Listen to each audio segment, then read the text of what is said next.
avoir un troisième attentat, leur but à ce moment-là, c'est de le faire parler le plus vite possible. Donc je peux comprendre que M. Chefou, maintenant qu'il a été innocenté, c'est normal, il se sent humilié. Mais sur le moment, quand vous avez le principal acteur qui les a vus, qui le reconnaît 2 fois, je ne vois pas où les policiers doutent à la moindre minute qu'ils ont un terroriste sous leurs mains. Alors il y a 2 choses. Il y a effectivement l'absence de doute du côté des policiers que vous évoquez ce matin. Voilà. Et il y a quand même aussi les traitements que Faisal Chefou nous dit avoir subis en prison. Des insultes régulières, un réveil tous les 15 minutes sous forme de flash. Est-ce que là, il n'y a pas des choses qui posent question?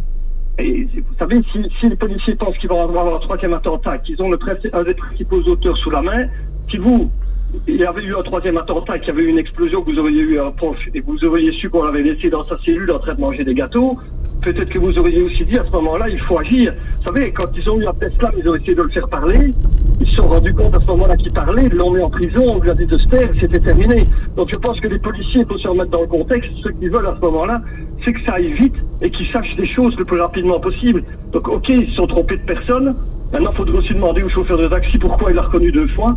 Là aussi, je pense que lui, c'est un des principaux qui a fait en sorte que M. Chefou soit emprisonné, quoi. N'oublions pas les circonstances de 2016, c'est ce que vous nous dites ce matin, Christophe, voilà, du côté de Liège. N'oublions pas les circonstances. Pensons aussi que les policiers sont sur les nerfs et qu'ils essayent de faire le meilleur travail et qu'ils pensent, avec un témoin visuel, avoir un terroriste sous la main. Ils ne pensent pas avoir un vendeur de gâteaux.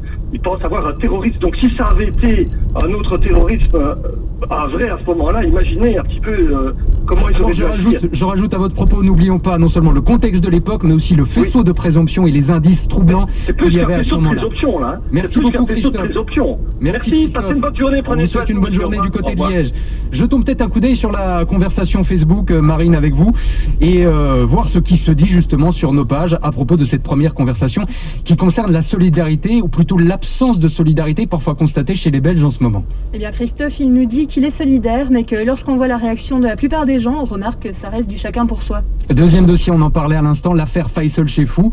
Est-ce que la lutte contre le terrorisme justifie des erreurs pareilles? Bien pour Jackie, les erreurs judiciaires vont toujours amener beaucoup d'innocents en prison jusqu'à ce qu'un rebondissement les innocente. Et puis troisième débat ce matin qui concerne le travail au noir des coiffeurs qui nous disent « nous n'en pouvons plus, on est obligé d'en passer par là ».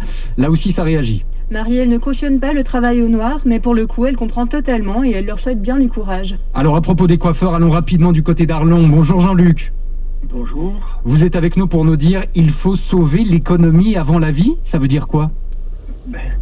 Le gouvernement est parti sur un principe de vacciner d'abord les personnes âgées avant de vacciner l'économie pour moi.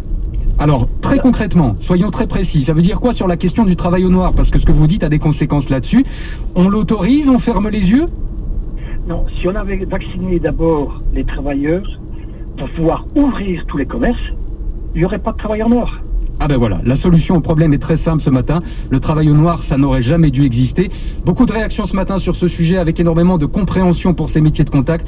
Et puis des rappels aussi qui nous disent ça ne concerne pas que ces métiers, il y a d'autres secteurs touchés. On poursuit la conversation sur nos réseaux sociaux et sur la page Facebook. En attendant, place à On n'est pas des pigeons en télé et en radio. Oui, effectivement, la double dose quotidienne. Merci Thibaut, et à tout à l'heure. À 18h30, ne manquez pas le grand match des Gaules de football. Un match entre Dreamland et Cora, parce qu'on va devoir beaucoup rester à la maison dans les prochaines semaines. Des goals, des buts, nous allons tirer comme les vrais professionnels, comme des vrais diables rouges, et voir qui résiste le mieux. C'est le grand match des Gaules tout à l'heure à 18h30. On n'est pas des pigeons, le journal de la conso avec Benjamin Maréchal. Et dans l'essentiel de l'actu conso, on retient ce matin le nouveau mode d'emploi pour se rendre au magasin. On en parle beaucoup, mais est-ce que le mode d'emploi est clair pour vous? Des précisions dans un instant.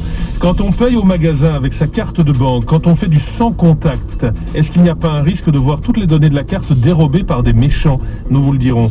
Sécurisation des cartes. Et puis ce matin, en direct de l'école primaire, dans quelques instants, puisque les écoles se referment et que les vacances pour certains seront plus longues. Dans mon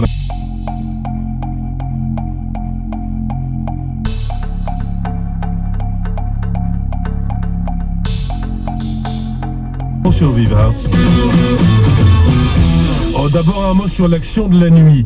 Ce jeudi, c'est la journée mondiale de lutte contre la publicité. Eh bien, cette nuit, des activistes du collectif Ceci n'est pas une